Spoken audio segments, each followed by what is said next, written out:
Movie की शुरुआत basketball court में चल रहे एक मैच से होती है, जो मूवी के मेन कैरेक्टर स्कॉट और ओपोनेंट टीम के बीच चल रहा होता है। अब यहाँ स्कॉट की टीम के प्लेयर्स नौसिखिए और अनफिट होते हैं, जिसके कारण वो बड़ी ही मजाकिया तरीके से खेल रहे होते हैं। इसलिए आखिर में मैच बुरी तरह से हार जाते हैं। अब मैच खत्म होने के बाद स्कॉट और उसकी टीम लॉकर रूम की तरफ आती है, जहाँ पर उनकी टीम का कोच फिनस्टॉक बड़े ही मजाकिया अंदाज में टीम को कहता है कि ये सिर्फ सीजन का पहला मैच है और उन्होंने इतना बुरा भी नहीं खेला है, जिससे हमें पता चलता है कि कोच को टीम की हार से कोई फर्क नहीं पड़ता, क्योंकि कोच फिनस्टॉक एक मजाकिया कैरेक्टर होता है जो हमेशा रिलैक्स रहता है और कुछ न कुछ चबाता रहता है। पर कोच के चले जाने के बाद स्कॉट नोटिस करता है कि उसकी छाती पर एक बहुत ही लंबा बाल निकल आया है, जिसे वो खींचकर निकाल देता है। अब अगले सीन में स्कॉट फिनस्टॉक के पास जाता है और कुछ पर्सनल रीजंस की वजह से टीम छोड़ने को कहता है, लेकिन आखिर में कोच उसे टीम में बने रहने के लिए मना लेते हैं। फिर अगले सीन में हम स्कॉट को हाई स्कूल से अपनी पार्ट टाइम जॉब के लिए जाते हुए देखते हैं, जहां उसे उसकी दोस्त बूफ मिलती है। अब रास्ते में चलते हुए स्कॉट बूफ को बताता है कि वो अब बास्केटबॉल नहीं खेलना चाहता, क्योंकि वो एक एवरेज प्लेयर है और सिर्फ बास्केटबॉल ही नहीं, वो अपने स्कूल और शहर से भी परेशान हो गया है, क्योंकि वो अपनी जिंदगी को बदलना चाहता है और अपने पिता की तरह अपनी सारी जिंदगी किसी हार्डवेयर स्टोर में नहीं बिताना चाहता। जिसके बाद स्कॉट बूफ से सवाल करता है कि तुम्हें क्या लगता है कि पैमेला मेरे बारे में क्या सोचती होगी, लेकिन इसके जवाब में बूफ कहती है कि तुम पैमेला से अच्छी गर्लफ्रेंड डिजर्व करते हो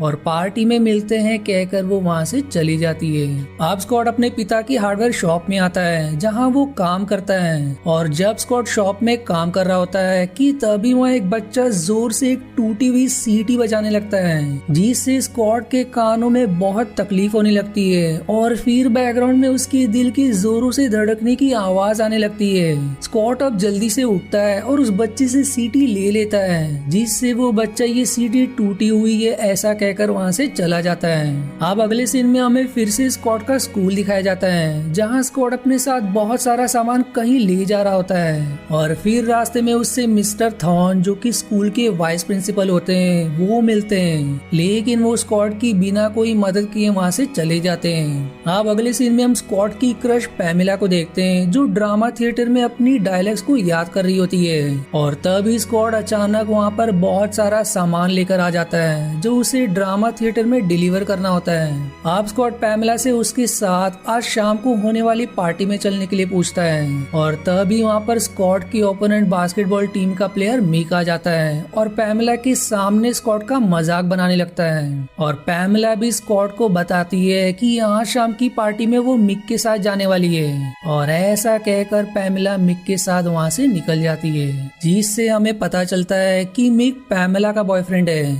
अब अगले सीन में डाइनिंग टेबल पर खाना खाते हुए स्कॉट अपने पिता से इच्छा जाहिर करता है कि वो बास्केटबॉल टीम छोड़कर स्कूल का थिएटर ज्वाइन करना चाहता है, जो सुनकर उसके पिता उसे समझा ही रहे होते हैं कि इतने में ही स्कॉट का दोस्त स्टाइल्स वहाँ पर आ जाता है और स्कॉट को वहाँ से अपने साथ पार्टी में ले जाता है। आप पार्टी के लिए जाते हुए स्कॉट रास्ते में पड़ने वाली एक बियर शॉप पर रुकता है और फिर अकेले ही बियर लेने चला जाता है, लेकिन बियर शॉप का मालिक बियर मांगने पर स्कॉट से उसकी आईडी मांगता है, क्योंकि उसको स्कॉट नाबालिग लग रहा होता है, और आईडी ना देने पर वह स्कॉट पर चिल्लाते हुए कहता है कि उसे आईडी कार्ड के बिना बियर नहीं मिलेगी। अब ये सुनकर स्कॉट की आंखें अचानक से लाल हो जाती है और वो फिर से भारी आवाज में बियर की मांग करता है, जिससे वो बियर शॉप का ओनर डर जाता है और उसे बियर दे देता है। अब इसके बाद वो सभी रास्ते में मस्ती करते हुए पार्टी में पहुंचते हैं, और पार्टी में एक गेम चल रहा होता है जिसमें सभी लड़कियों को एक एक पर्ची दी जाती है, जिस पर किसी लड़के का नाम लिखा होता है, और गेम में रैंडमली किसी एक लड़की को बुलाकर उसकी पर्ची का नाम पूछा जाता है और फिर उस लड़के और लड़की को इंटीमेट होने का टास्क दिया जाता है। इसलिए जब बूफ की बारी आती है तो वो स्कॉट का नाम लेती है, क्योंकि वो स्कॉट को पसंद करती है। अब स्कॉट का नाम सुन के पैमेला काफी हैरान होती है, क्योंकि स्कॉट का नाम उसकी पर्ची पर लिखा होता है। इसलिए अब स्कॉट और बूफ को एक बड़ी सी अलमारी में इंटीमेट होने के लिए अकेला छोड़ दिया जाता है, जहां बूफ स्कॉट को सीड्यूस करने लगती है और स्कॉट बूफ को किस करने लगता है, लेकिन तभी बूफ स्कॉट से कहती है कि उसके नाखून बहुत चुभ रहे हैं, और जब स्कॉट नहीं रुकता तो बूफ उसे एक थप्पड़ मारकर दूर कर देती है। फिर कुछ देर बाद सभी अलमारी अलमारी का दरवाजा खोल देते हैं और वुल्फ थोड़ी उदासी होकर वहाँ से चली जाती है। लेकिन जाते हुए सब देखते हैं कि वुल्फ की पीठ बुरी तरह से जख्मी है, जैसे कि उस पर किसी जंगली जानवर ने नाखूनों से खरोचा हो,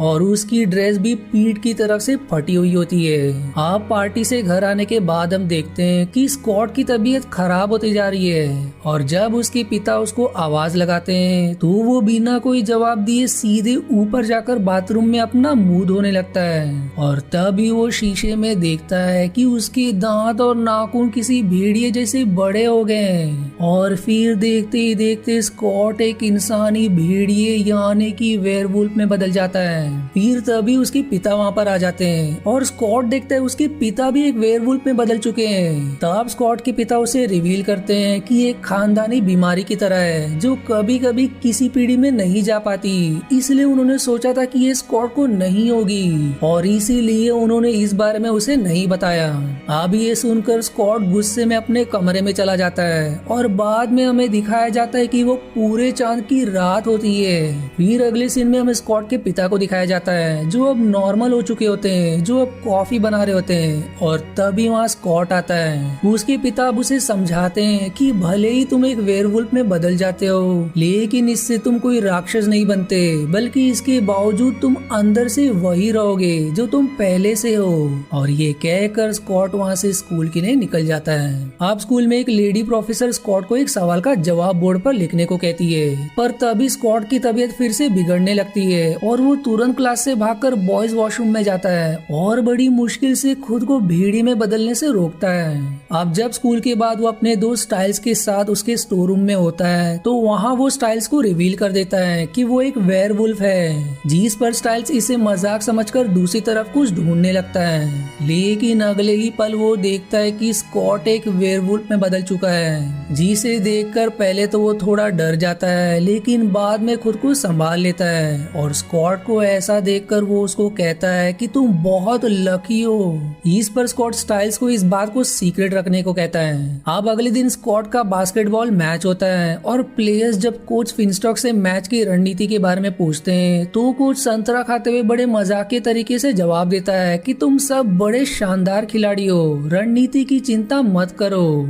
जिसके बाद मैच शुरू हो जाता है और स्कॉट की टीम हमेशा की तरह बुरी तरह हार रही होती है। लेकिन अचानक स्कॉट मैच के बीच में ही वेयरवुल्फ में बदल जाता है, जिसे देखकर सभी चौंक जाते हैं। अब वुल्फ बनकर स्कॉट बहुत अच्छा खेल रहा होता है, जिसे देखकर पहली बार उसकी टीम भी पूरे जोश के साथ में खेलती है, जिससे वो अपोनेंट टीम पर भारी पड़ने लगते हैं। और आखिर में स्कॉट की टीम मैच जीत जाती है। जिसके बाद स्कॉट स्कूल में काफी फेमस हो जाता है और पैमेला भी अब स्कॉट को पसंद करने लगती है, इसलिए वो स्कॉट को ड्रामा क्लब ज्वाइन करने के लिए कहती है, जिससे स्कॉट हंसी खुशी मान जाता है। अब इसके बाद एक रिहर्सल के दौरान स्कॉट चेंजिंग रूम में आता है, जहाँ पैमेला पहले से ही कपड़े चेंज कर रही होती है, जो स्कॉट को वहाँ देखकर उसको सीड्यूस करने लगती है, जिसके बाद दोनों इंटीमेट होने लगते हैं। फिर अगले सीन में हम पैमेला को स्कॉट के साथ बॉलिंग गेम में खेलते हुए देखते हैं, जहाँ पर भी माइक आ जाता है और अपनी गर्लफ्रेंड पैमेला को स्कॉट के साथ देखकर काफी गुस्सा हो जाता है, इसलिए वो स्कॉट का मजाक उड़ाकर वहाँ से चला जाता है। फिर उसी शाम को रास्ते में चलते हुए स्कॉट पैमेला को अपने साथ डांस पार्टी में चलने को कहता है, जिस पर पैमेला स्कॉट से कहती है कि अभी भी माइक ही उसका बॉयफ्रेंड है और वो डांस पार्टी में माइक के साथ जाने वाली है, जो सुनकर स्कॉट काफी दुखी हो जाता है।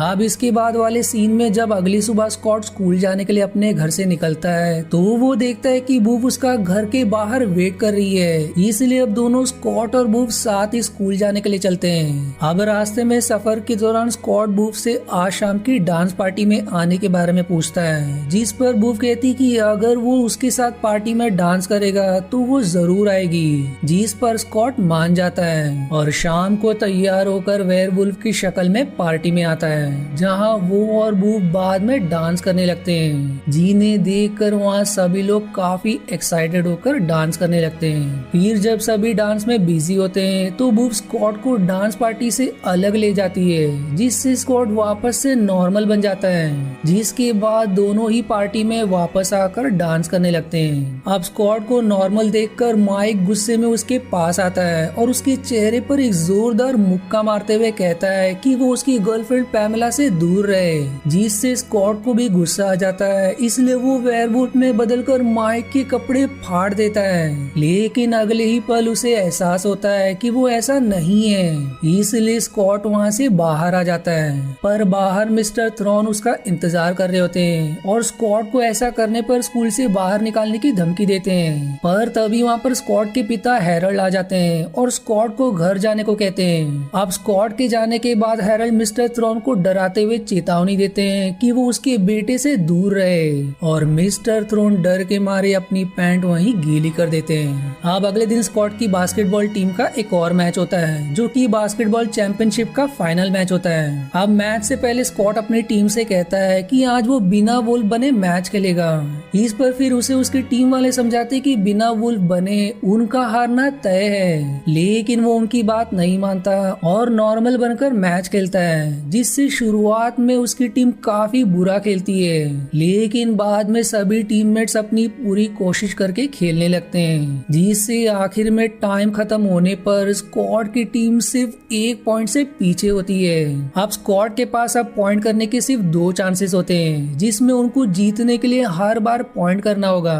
पहले चांस में स्कॉट भाग्य से पॉइंट कर देता है, जिससे स्कोर अब बराबर का हो जाता है, लेकिन अब स्कॉट के पास आखिरी मौका बचा होता है, जिसमें उसको जीतने के लिए पॉइंट करना ही होगा। इसलिए अब स्कॉट बॉल को नेट की तरफ फेंकता है, लेकिन नेट में जाने के बजाय बॉल बाउंस कर जाती है, पर बाउंस होकर बॉल सीधे नेट में चली जाती है, जिससे आखिरकार स्कॉट की टीम बास्केटबॉल चैंपियनशिप का फाइनल जीत जाती है। और वहां बैठे सभी लोग स्कॉट और उसकी टीम के प्लेयर्स को उठाकर सेलिब्रेट करने लगते हैं। फिर तभी वहाँ स्कॉट के पास पैमेला आती है, लेकिन स्कॉट पैमेला को इग्नोर करके बुव के पास जाता है और दोनों एक दूसरे से किस शेयर करते हैं। और तभी वहाँ स्कॉट के पिता स्कॉट के पास आते हैं और उसके साथ ही जश्न मनाने लगते हैं, और इसी हैप्पी एंडिंग के साथ ये मूवी यही समाप्त हो जाती है। आशा है आपको मेरी एक्सप्लेनेशन पसंद आई। यदि हाँ तो प्लीज वीडियो को लाइक करना और चैनल को सब्सक्राइब करके सपोर्ट करना ना भूलें। मिलते हैं अगले एक्सप्लेनेशन वीडियो में, तब तक के लिए धन्यवाद दोस्तों।